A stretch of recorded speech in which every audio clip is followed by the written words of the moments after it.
The restoration project came about in a rather unexpected and certainly unplanned way.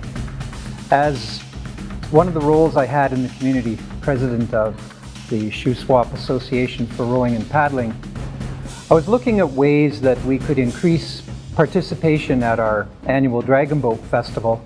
And one of the members of the board, Dragon Boater, had said to check on a forum called Dragon Boat West. While I was looking there, there was a little ad that was blinking on one side of the page that basically was advertising the complete Expo 86 Dragon Boat fleet and equipment was for sale. So I contacted Dean Fortin, who was the gentleman posting the ad, and he clarified that in fact the complete fleet was for sale. I think at that point it became apparent that what I really wanted to do next was seek out someone in our community who I thought would be an expert on restoring wooden boats. And I was aware of Ed Campbell, a log home builder and a canoe restoration expert, and contacted Ed. From there it was a matter of talking briefly about the project, and Ed's recommendation was that we should head down to Vancouver and check out the boats. And there began what became known as the Great Dragon Boat Adventure. The restoration project all started with a phone call. A phone call from who is now my friend Ted Crouch, who I didn't know at the time, and actually he didn't know me, with a proposal to go and check out some wooden dragon boats in Vancouver. Ted had heard that I knew something about boats, so he thought I was probably the one person that might be able to help him. So off we went. Went to Vancouver and had a look at these boats. And in looking at them, I determined, I was told that they're made out of teak. And knowing that teak is a wood that doesn't decay very readily, I was able to look these boats over carefully and saw that they were all restorable. There was no decay that was visible in any of these boats. They were all restorable. What a find. And a lot of people, they looked ugly and in pretty rough looking shape. And I'm sure a lot of people would have planted flowers in them and been done with it. But we decided that these boats were worth saving. And so we proceeded from there. I think the importance of this project is it'll put Salmon Arm on the map again. The response that we've got from people are pretty well countrywide and soon to be worldwide is unbelievable. I have a chance to work on something that is going to be in the history books, and that's pretty awesome. I want to be part of the project because this has never been done before. I've never been a part of anything this big, and I thought it would be something I could be really proud of, that I could see my work being like in front of my eyes, instead of like doing just retail and you're just working 8 to 5 and you're not enjoying your job. Like I actually enjoy seeing the finished product of my hard labor, and I think that's really valuable. I really appreciate what hard work can achieve, and I just wanted to do something different. No one's ever done something like this before that I know of. Well, I wanted to be part of this project because, well, mainly there's nothing else like it, right? This is kind of a once-in-a-lifetime opportunity to be part of something like this to this extent. It was just a really special thing that I thought I had to be part of. Some of the activities I've been working on since the beginning of the project was moving the boats from one storage facility to where we're currently working, how to operate the forklift training, and lots of scraping and sanding and patchwork and bondoing and fiberglassing that needs to be done on the boats. And one of the things that will stick with me the most is having to restore one of the dragon heads. It turned out to be twice as much work as I thought once we got it all pulled out of storage and cleaned up a little bit for me to restore it. At the outset, I wanted to be a part of this project because I like boats, and wooden boats in particular, and I saw an opportunity to do something different than I had been doing up to that point in time. And then when it was discussed that perhaps we could involve some youth or younger people or people at risk, whatever, to get involved in the restoration of this project, I realized a bit of a dream, because I had always visualized that someday I would have the opportunity to share what I know about boats with, I thought, Aboriginal people perhaps, or other young people or older people, teaching wooden boat building, that sort of thing. It was sort of in the back of my mind that I wanted, going forward, to more than just make boat building or boat restoration a business, which it was for me at the time. I could actually contribute to our community and to the people in it. My favorite moment on the project was definitely finishing the boats.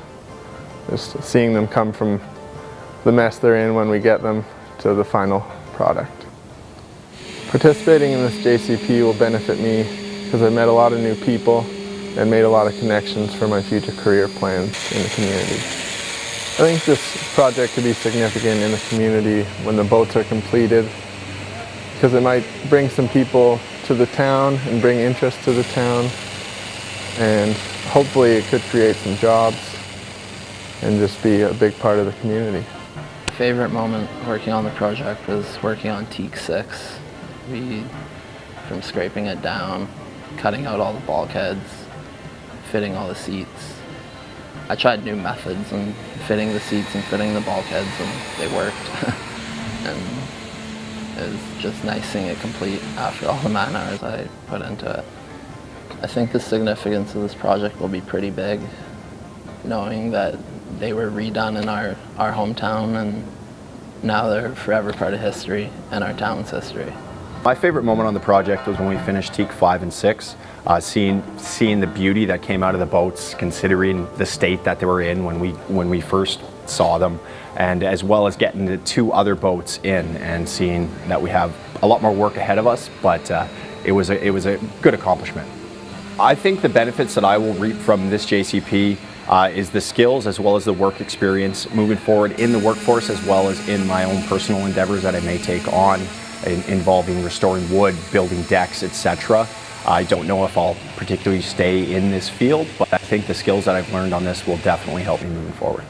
I think the significance of this project in the community will be that it'll put Salmon Arm back on the map, especially if they do get into the airport. A lot of people don't really know where Salmon Arm is, etc. So if they see a plaque and they see restored in Salmon Arm, who knows, it might bring more people here, more tourism, especially people in the boating community.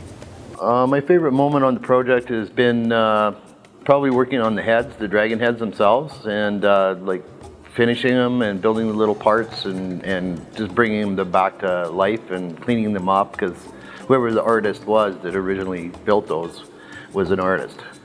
And so it's been quite a thrill for me to actually take them and bring them back again, you know. So I'm pretty proud to say that I've repaired those heads and done a lot of work to them, and you know, that's very artistic, which is not normally what I'm involved in. So yeah, it made me feel really good, really proud. Well, participating in the JCP has been a good learning experience through Ed Campbell and his wisdom and experience of years of working with wood, and you know, just teaching me to look at things in a different perspective, where you know, there's different ways to look at things and get the job done, and you know, you don't always have to rely on one way. There's always another way, especially with wood. So I mean, I've picked up a lot of skills from Ed, and he's been a good mentor. So there's been many favorite moments, but one of them really stands out is having the opportunity to do boat number 6, the head. So that really stands out in me, because that brought out some talent I never knew I ever had. You know, and different types of sandpaper. I never knew there was such a thing. You know, I didn't know there was 500 pieces of sandpaper that all had a meaning and a different purpose. So yeah, that's one of the things. You know, there's lots of others too. You know, working with that group of guys down there, it's been awesome. All in all, this has been the ultimate deal doing this dragon boat deal. Restoration from grinding, scraping, picking, clawing, putting your teeth into it, you know, hands-on, making something ugly and hideous look totally beautiful. And that's self-rewarding right there. You know, it's been an awesome program. And the benefits are unbelievably amounts. There's tons.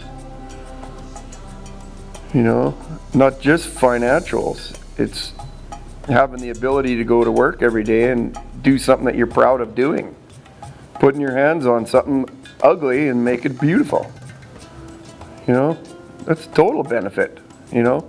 And the benefit will even be later on down in life, you know, 20, 30 years from now, and I'd be able to walk by one of these boats, maybe in an airport or a museum or a hall, or and tell somebody next to me that, hey, I worked that dragon boat.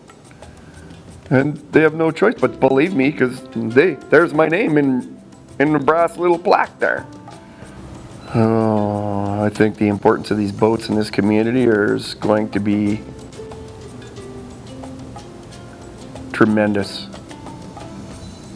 That these boats were found under a bridge in Vancouver, ready for demolition, chainsaw, dump to the state they're in today. You know, like Les Bennett says, and probably all the other guys, it's going to put Salmon Arm on the map. You know, we brought the teak to life, and that wasn't very hard at some parts. Some parts were really difficult, you know. 15 layers of Chernobyl paint on there and 40 layers of varnish, and you know, I think they'll be very thankful once they're finished, and the community probably will be too, that they weren't just wasted and discarded. I think participating in this JCP has benefited me and or will benefit me by broadening the network of people, meeting a lot of people that I wouldn't have met in a different setting or a different job. It's given me an opportunity to kind of explore different options for career ideas, and also obviously built up my skills for going into a different job. Well, the space was donated to us through the Piccadilly Mall to use kind of as a gallery to put the boats, or at least some of the boats, because not all of them would fit, into a gallery type setting to be able to share with the public just the story, the history of the boats, a display of what the restoration team has accomplished and completed so far. We've been able to show some of the different media clips that we've used or that have been written. We've been able to learn about other people in the community that are interested in the project, their interests and how they'd like to be involved or what they would like to see happen with the boats. A lot of people are blown away by the size of the boat from a distance, and they get close to the boat and the talk is about the wood, about the dedication of the hard work, the time that's gone into the detail and just all the different bits of restoring them, repairing them. And then it's the story. Everybody wants to hear the story of how they got restored, why they got restored, where did they even come from. A lot of people don't know where they came from. They think that these are the boats that everybody paddles on a dragon boat team from whatever community they might be in. And they're blown away to find out that they're actually a piece of Canada's history. What I would like to see in this project going forward is, as we enter and take residence in the new facility up on the industrial site, with a great input of new tools, better tools, and more opportunities and more room to do a lot of the things that I've wanted to do all along, which is teaching woodworking skills beyond just restoration. Teaching boat building for one thing, and carpentry and cabinet making and all sorts of things that we can do with an expanded tool shop. And I'm really looking forward to that. And the new facility is going to be amazing when we're able to store all the boats and have them right there at hand. When the boats are completed, I think this community will be the recipient of a Canadian treasure. The people who have worked on it, the supporters and sponsors who have been coming on board along the way, I think collectively will become the stewards of the fleet. The family of 9 teak boats and 6 camphor wood Taiwanese boats, I believe the only collection of its kind in Canada, perhaps North America, will be a real honor for our community. And I think from the discussions we've been having with different community leaders, a real sense of pride that they've been able to have this project come to Salmon Arm and the shoe swap in general, and bring hundreds and hundreds of people so far from the community forward and give them the opportunity to participate in it as well.